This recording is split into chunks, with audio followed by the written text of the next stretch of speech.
പറഞ്ഞിട്ടില്ല. ഞങ്ങൾ വരുന്നതോടുകൂടെ ഈ പ്രശ്നങ്ങളൊക്കെ ശരിയാവുമെന്നെങ്ങനെ പറയാ? ശരിയല്ല. സമസ്തയിലെ മുഖപത്രത്തിനകത്ത് അങ്ങനെ അഭിപ്രായമുള്ളത് എന്താ കുഴപ്പമില്ല? സമസ്ത UDF ഘടകകക്ഷിയൊന്നുമല്ലല്ലോ. അവർക്ക് അഭിപ്രായം പറയാലോ. അവരഭിപ്രായം തീർച്ചയായിട്ടും പറയും. അല്ല, ആ അഭിപ്രായം പറയുന്നതിന് അവർക്ക് അതിനുള്ള സ്വാതന്ത്ര്യമുണ്ട്. അവരത് പറയുന്നു എന്ന് മാത്രമല്ല, ആ പറയുന്നതിനെ മറ്റെല്ലാവരും പറയുന്ന അതേ ഗൗരവത്തിൽ ഞങ്ങൾ എടുക്കുകയും ചെയ്യും. സമസ്ത UDF ഘടകകക്ഷിയൊന്നുമല്ലല്ലോ. അതുകൊണ്ട് ഞങ്ങളിപ്പോൾ ചന്ദ്രികല വന്നതെങ്കിൽ ഞാൻ മറുപടി പറയണം. പക്ഷേ അതിൽ സുപ്രഭാതത്തിൽ വരുന്നതിൽ ഞാൻ അങ്ങനെ പറയേണ്ട കാര്യമില്ല. അല്ല, തീർച്ചയായിട്ടും ഞാനൊരു കാര്യം പറയാം. 102 സീറ്റ് എന്ന് പറയുന്നത് ഞങ്ങൾ 10 വർഷക്കാലമായി ഉയർത്തുന്ന രാഷ്ട്രീയ പ്രശ്നങ്ങൾക്ക് ജനങ്ങൾ തന്നിട്ടുള്ള ഒരു ഉത്തരവാദിത്വമാണ്. ആ ഉത്തരവാദിത്വത്തെ ഒരൊറ്റ മാസം കൊണ്ട് അല്ലെങ്കിൽ 2 മാസം കൊണ്ട് അതിനെ മുഴുവൻ മറികടന്ന് മുമ്പോട്ട് പോകാനുള്ള മാജിക് ഒന്നും ഞങ്ങളുടെ കയ്യിലില്ല. ഞങ്ങൾ ഘട്ടം ഘട്ടമായി ഞങ്ങൾ എന്തായിരുന്നു ഉയർത്തിയ രാഷ്ട്രീയ പ്രശ്നങ്ങൾ, ആ പ്രശ്നങ്ങളിലേക്ക് വരും. ഞാൻ ഒറ്റ കാര്യം പറയാം. കേരളത്തിലെ വികസനവുമായി ഞങ്ങൾ ഉയർത്തിയ ഒരുപാട് രാഷ്ട്രീയ പ്രശ്നമുണ്ട്. ഞങ്ങൾ ബജറ്റ് അവതരിപ്പിക്കാൻ പോവുകയാണ്. ആ ബജറ്റ് UDF പുതിയ ബജറ്റല്ല. നിങ്ങൾക്കറിയാലോ, നിലവിലുള്ള ബജറ്റിനകത്ത് ചെറിയ കറക്ഷൻസ് മാത്രമേ ഞങ്ങൾക്ക് പറ്റുള്ളൂ. അതിനപ്പുറത്ത് അവരനുവദിച്ച ഫണ്ടിൻ്റെ ഒരടി പോലും ഞങ്ങൾക്ക് അപ്പുറം വെക്കാൻ കഴിയില്ല. ആ ലിമിറ്റേഷൻസ് ഒക്കെ ഗവൺമെൻറ്റിനുണ്ട്. ഒരു ഗവൺമെൻറ്റിന് ഉണ്ടാകുന്ന പ്രശ്നങ്ങൾ അതാണ്. അതുകൊണ്ട് ഒരു മാസം കൊണ്ട് കേരളം മുഴുവൻ മാറി LDF പോകുന്നതോടുകൂടി ഞങ്ങൾ ഭയങ്കരമായിട്ട് ഇതാ വന്നിരിക്കുന്നു എന്നൊന്നും അവകാശവാദങ്ങൾ ഞങ്ങൾ ഉന്നയിക്കുന്നില്ല. ആ പ്രശ്നങ്ങളും ആ ഇഷ്യൂസുകളും അവർ വിന്യസിച്ചിട്ടുള്ള ഉദ്യോഗസ്ഥന്മാരൊക്കെ ഇപ്പോഴും അവിടെ കിടക്കുകയാണ്. ട്രാൻസ്ഫറുകളൊക്കെ പതുക്കെ നടക്കുന്നേ ഉള്ളൂ.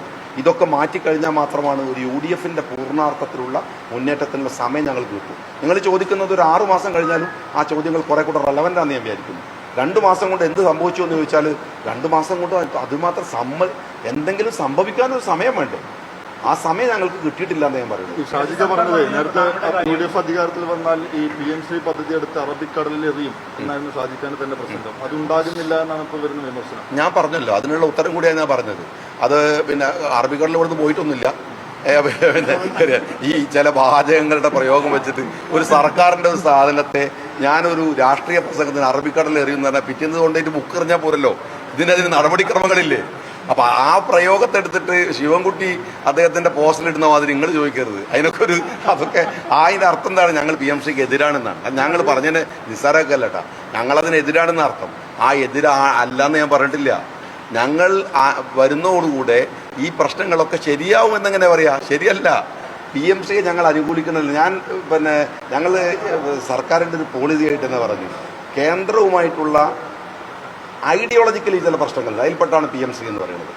കാരണം എന്താ വെച്ചാൽ സിലബസിലേക്ക് നമ്മളെ കുട്ടികളെ ഒരു ഐഡിയോളജി കൊണ്ടുവരിക, എന്നിട്ട് ഗാന്ധിജിയെ കുറിച്ച് മറക്കുക, നിങ്ങൾ വേറെ സ്ഥലത്ത് പഠിക്കാന്നൊക്കെ പറയുന്നതിന് ഞങ്ങൾ വിയോജിക്കും. അതേസമയത്ത് സെൻട്രൽ ഗവൺമെന്റിന്റെ ഫണ്ടുകൾ സ്വീകരിക്കണില്ല. അവരുടെ ഹൈവേ അവിടെ വരുന്നില്ല, അവരുടെ പദ്ധതികൾ വരുന്നില്ല. എൻ്റെ തദ്ദേശ സ്വയംഭരണ സ്ഥാപനങ്ങളിൽ എത്ര സെൻട്രൽ ഫണ്ടുകൾ റൂറൽ ഡെവലപ്മെന്റിലൊക്കെ വരുന്നുണ്ട്. അപ്പൊ അതിനല്ലല്ലോ നമ്മളെതിര്. അതാണ് ഞാൻ പറഞ്ഞത്. ഞാൻ പറഞ്ഞു വന്നതെന്ന് വെച്ചാൽ എല്ലാം കേന്ദ്രത്തിന് എതിരെന്നല്ല, ചില വിഷയത്തിൽ ആ വിഷയത്തിൽ ഞങ്ങൾ നിൽക്കുന്നു. പക്ഷെ ഞങ്ങളെ ഈ ഇയാൾ പറഞ്ഞിരുന്നല്ലോ, മാമുക്കോയ ഒരു സിനിമ പറയുന്നത് നിലത്ത് നിന്നല്ല സ്റ്റെപ്പ് എടുക്കാൻ പറ്റുള്ളൂ. ഞങ്ങളും നിലത്ത് നിൽക്കാൻ സമ്മതിക്കും. ഞങ്ങൾ സ്റ്റെപ്പ് എടുക്കാനുള്ള സമയം തരിക. ഈ അധികാരത്തിൽ വന്നതിന് ശേഷം PMCയെ എതിർക്കുന്നു എന്ന് ആരും പറഞ്ഞു കണ്ടില്ല. ഈ പറഞ്ഞതുപോലെ LDF ഒപ്പുവെച്ചതാണ്, പരിശോധിക്കും, വേണ്ട നടപടി ചെയ്യും.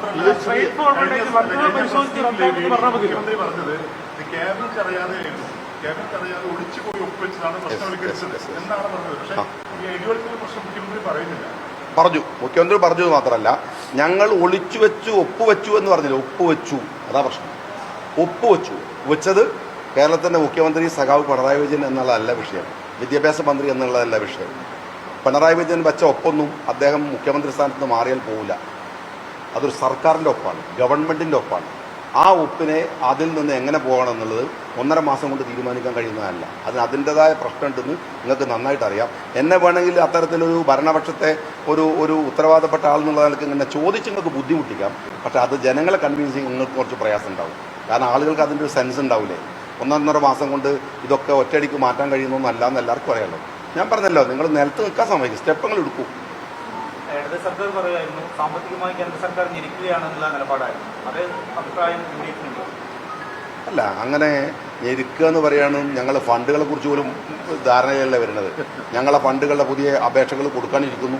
ഞാൻ പറഞ്ഞല്ലോ ഞാനിപ്പോൾ 29-ാം തീയതി LSGയുടെ മീറ്റിംഗ്, റൂറൽ ഡിപ്പാർട്ട്മെൻറ്റുമായിട്ട് ഡെവലപ്മെൻറ്റുമായിട്ട് ബന്ധപ്പെട്ട മീറ്റിംഗ് ഉണ്ട്. ഞാനതിൽ പോകുന്നു, പങ്കെടുക്കുന്നു. ആ മീറ്റിങ്ങുകളൊക്കെ കഴിയട്ടെ, ഞങ്ങൾ ആ കാര്യത്തിലുള്ള അഭിപ്രായം വീണ്ടും പറയും.